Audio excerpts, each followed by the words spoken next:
Hi guys, it's Paula and I hope you are doing well. I am still way behind on filming Project Pan updates.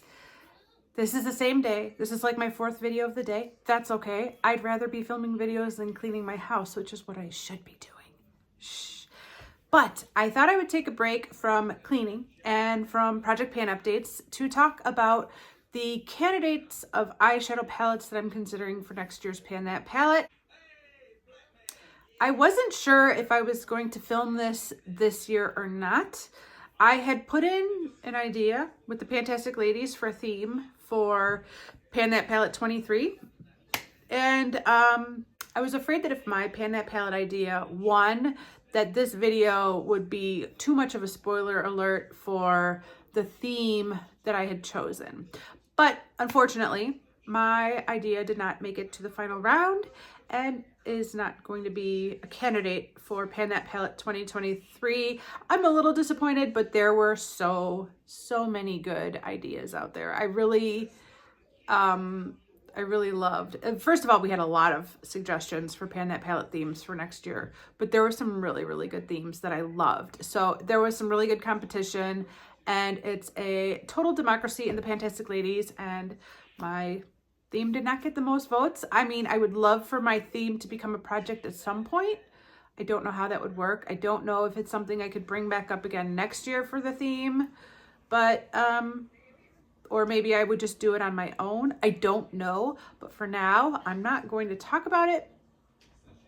And we'll see what happens. You know, who knows what the future brings. But now that the theme that I had suggested is not an option, and a couple of you reached out to me requesting this video, I thought, let's do it. It's already November. It's getting really late, but I've pulled some palettes that are serious contenders for Pan That Palette 2023.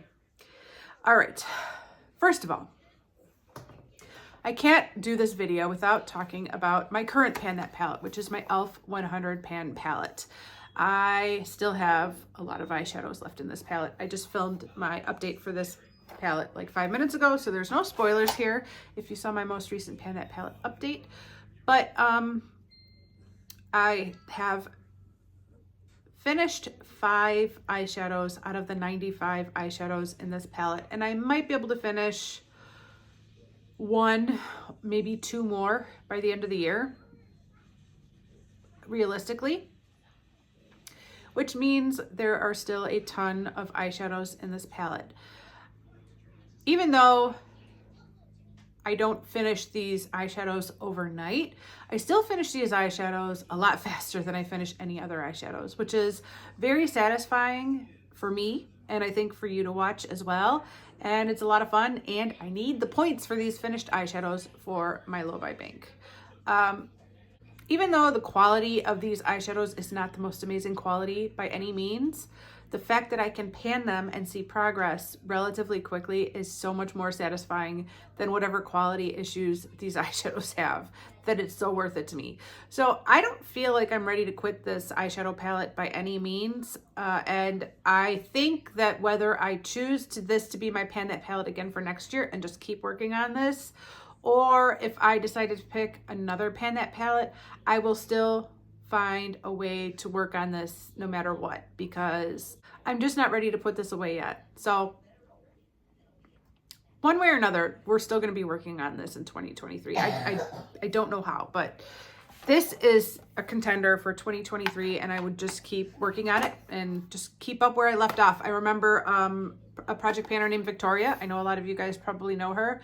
She panned the Lorac Mega Pro 1 for like almost 2 years. So maybe it was a little over 2 years. I can't remember, but she just kept going and going and going. And generally, my feeling has always been, as far as Pan That palette goes, that 1 year is enough. Like, I will give a palette 12 months, and then I'm going to treat myself to a break, because I've never, ever finished a Pan That palette within the 12-month time frame that the project goes on. So generally it's never finished, and wherever I am at the end of the year, it's like, okay, I will take a break from that and try something new. I usually like to start the year fresh with a new palette, but I don't think I feel that way this year. So this is probably the strongest contender for Pan That Palette 2023 as of right now. The next palette that I have not been able to get out of my mind, and I might have talked about all of these palettes before. I might have talked about some of them in previous videos. I've done this video several years in a row. I will link it down below if you've missed the other videos of this that I've done before, if you want to see them. But yeah, I've probably talked about this at some point or another, but the next palette that I'm strongly considering for Pan That Palette 2023 is this Lorac palette. I think it used to have a sticker on it that gave the name of this palette, but that sticker has probably fallen off a decade ago. I want to say I purchased this palette right around the time that I discovered YouTube, which was in 2010.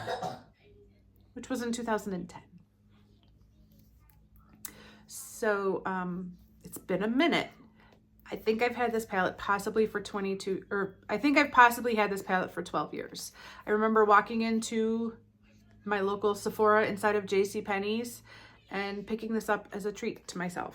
So this is an oldie, and it only has 6 pans in it, and it's quite bulky.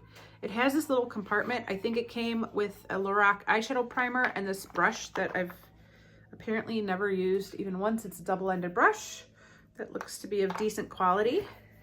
And this is what the inside looks like. It's just a nice kind of cool toned purpley taupey palette. I think it would be easy for everyday use. And I think it would be really satisfying to use this up, not only because it's kind of bulky and it takes up a lot of space, but because I don't feel that emotionally attached to this palette at this point in time. I mean, I remember buying it, but I don't think I'd be sad to use it up. I think I'd be okay. I mean, I have a lot of Lorac eyeshadows. If I think about all of the Lorac eyeshadows I have in my collection, between all of the Lorac Pro palettes, all of the Mega Pro palettes, I think I'd be okay if I use this up. And I think I would enjoy it. And it's only got 6 pans, so maybe I would still be able to work on this one in some way, shape, or form while panning this. Okay, next I have my gigantic stack of magnetic palettes. This definitely makes an appearance in every one of these videos because I'm always thinking about these palettes. Many, many years ago, I discovered magnetic palettes through watching YouTube videos and realized that by depotting my singles and, you know, individual compacts, I could make a lot more space in my makeup collection by placing them in magnetic palettes. So at that time, I bought many magnetic palettes and went on quite a depotting spree. It was a lot of fun. It was definitely before any of my children were born, which was 9 years ago. And so these are quite old, and I think of a lot of these shadows as some of my oldest eyeshadows I own, or face powders, because that depotting spree was like 10 or 12 or 14 years ago, and at that time I was depotting a lot of my oldest makeup then. So a lot of my oldest makeup is in this are in these palettes, and I'm always motivated to use up my oldest makeup. So I also have a lot of fun playing with these eyeshadows and curating a palette. Like, what do I think I would like to pan? What would my ideal Pan That palette look like if I could cobble together whatever kind of palette I want with what I have? And so I've done many videos like that, like rearranging my magnetic palettes and creating my like perfect palette. So I don't think I've touched the palette that I created in the last video, which was probably 2 years ago. It's pretty much still the same. Where is it? Here it is. I found it. Here it is right here. This was the palette I think this is the palette I created. It might have changed a little bit. Sometimes I rearrange things kind of by accident as I'm getting my inventory videos ready. But I think this is basically the palette I created whenever I last did a rearranging my magnetic palettes video. but I really felt like this was a combination of shades that I would really like to use and shades that were already well loved that I, in theory, could use up within a year. Like this shade up here has a ton of pan, and I think I could multitask it as a face highlight as well as an eyeshadow. This is a bronzer that was in my Pan That Palette 2017, and it is well loved. This blush is not well loved, but I repressed it into this pan and it's got a lot of space. And then there's just some shades in here that I think I could really love. Like I think this shade, which is from one of my oldest palettes I've ever owned, is a shade I could just use as a one shadow eyeshadow. And I think I could just wear that like every day as a one shadow look. I thought these two from Makeup Geek would be a nice pairing. This is one of my favorite Makeup Geek shadows. It's called Whimsical, and it was part of my Pan That Palette. The last time I did a magnetic Pan That, the last time I did a Pan That Palette using a magnetic palette, 2019, 2018, and I loved that shadow. It was one of my faves. I also have Woodwinked from MAC. This is part of an all-made trio, and I've used the other two shades. It also had like a champagne-y golden shade and a purpley shade, and that brown shade is the last one left from that trio. I think this is Nylon from MAC. This is, I think it's Huda Beauty Nova. This is Makeup Geek's In the Spotlight.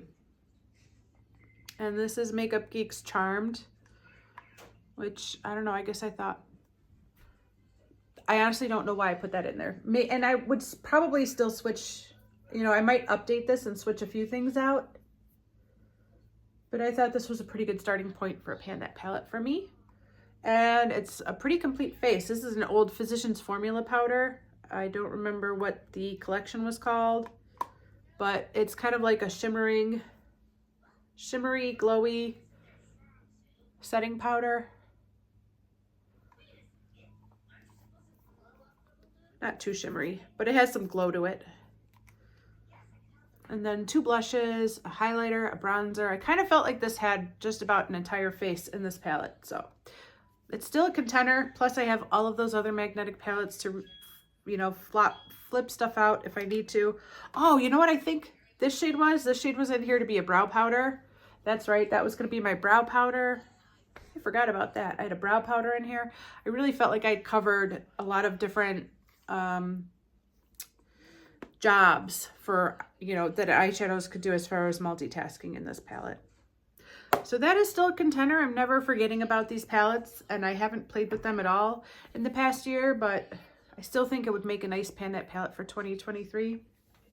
Every year, I get a few suggestions to pan a face palette, which I have done before. My very first Pan That palette was a face palette. It was a Too Faced natural face palette, which I panned because I wasn't ready to commit to panning eyeshadows at that time. So I felt like panning a face palette was a nice intro into a year-long commitment for panning a palette. But I haven't panned a face palette since then. So I figured, since people are always suggesting it, and since I haven't talked about it in a while, if I was going to pan a face palette, I think it would be this guy. This is the Sephora The Beauty of Giving Back face palette. I'm pretty sure I got this off the clearance section on Sephora.com. And I think this would be a pretty complete face palette. You know, it has a lot of variety. I don't want a face palette that is all blushes or all bronzers or all highlighters. I want a little bit of everything. This palette has 3 cream products, which is another reason I'd like to pan it sooner rather than later, because these cream products will go bad sooner. This is a like gradient bronzer. With this top part is probably more of a highlighter, down here is more of a bronzer. This is a gradient blush, and then there's a powder highlight and 2 more powder blushes over here. This blush is practically purpley pink, which I think would actually make a really nice eyeshadow. I've used all of these shades, but not much and not recently. So I think if I was going to choose a face palette, this would be a good one.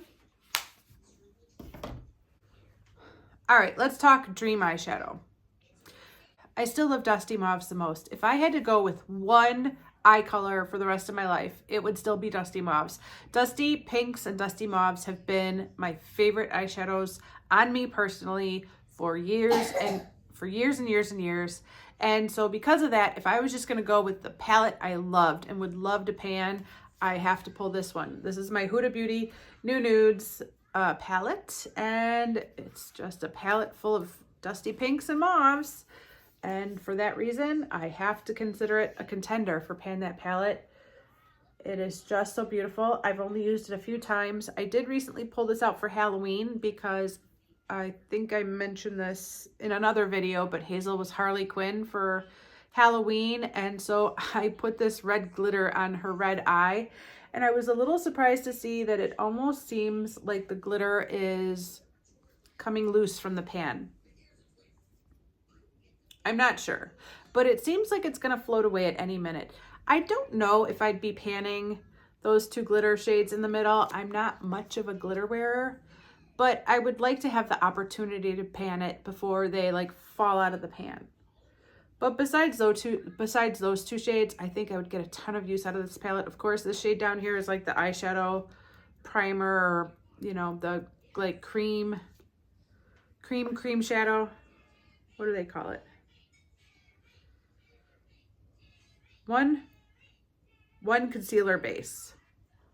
So yeah, I would love to pan this palette next year, one day, at some point in the future. The next palette I pulled is another oldie. I feel like I've had it for a long time. I remember buying it off of Holt Look, which means it was probably old at that point already. Once makeup makes it to Holt Look, it's already on the way out. So it was already old, and then I bought it, and I really haven't touched it. It's pretty much brand new. And that is this Lorac, I can't read it, limited edition eye cheek palette. I think it just says mint. I think it's a very strange palette. Do I love this outer packaging? Yes, I think it's so cute. But when I look at the inside, I just think, what? Like, why did Lorac make this palette and why did I buy it? I don't know, other than it was an impulse buy. Some of these shades I really, really like, and others I'm just kind of like, what am I going to do with this one mint colored eyeshadow? And who are you to call this a mint palette with all these kind of browns and, you know, burgundy shades and one mint eyeshadow? I don't know. This would be a serious black eyeshadow, but it also comes with a highlighter and a blush. And there's really only 8 pans of eyeshadow that are basically untouched. So I don't know, maybe that would be a manageable palette to pan. It's also really old. And yeah, I think I'd be okay with panning it. I don't think I'd miss it too much. Once it's gone, maybe I'd fall in love with it. I don't know. And the final palette that I've pulled for a contender for Pan That Palette 2023 is another bulky item. This is just too bulky, and it's more e.l.f. This is the e.l.f. Beauty Journal Smoky Look palette. It's only got 6 pans of eyeshadows in this huge packaging. Obviously, this would be a good candidate for depotting, but I don't have any space in any of my magnetic palettes right now. But this is what it looks like on the inside. I think these shadows are pretty wearable. I mean, I know there's a black. I don't consider a black to be wearable, but I think the other 5 shadows are pretty wearable. I don't know about the quality, but I'm already panning an e.l.f. palette, and I don't think the quality is amazing on that either, but I'm enjoying it very much. It's not bad.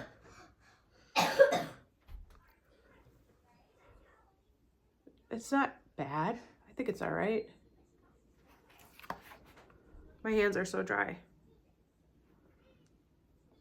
Yeah, I think it's all right. You know, it's not the best, not the worst. Kind of like my e.l.f. palette that I'm panning right now.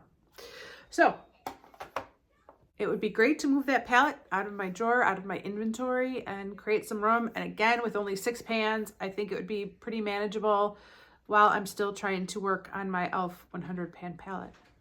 So I hope you guys found this video interesting. Let me know in the comments down below which palette you think I should pan for 2023. And yeah, that's everything. Thank you guys so much for watching. I do appreciate it, and I will see you in the next one. Bye.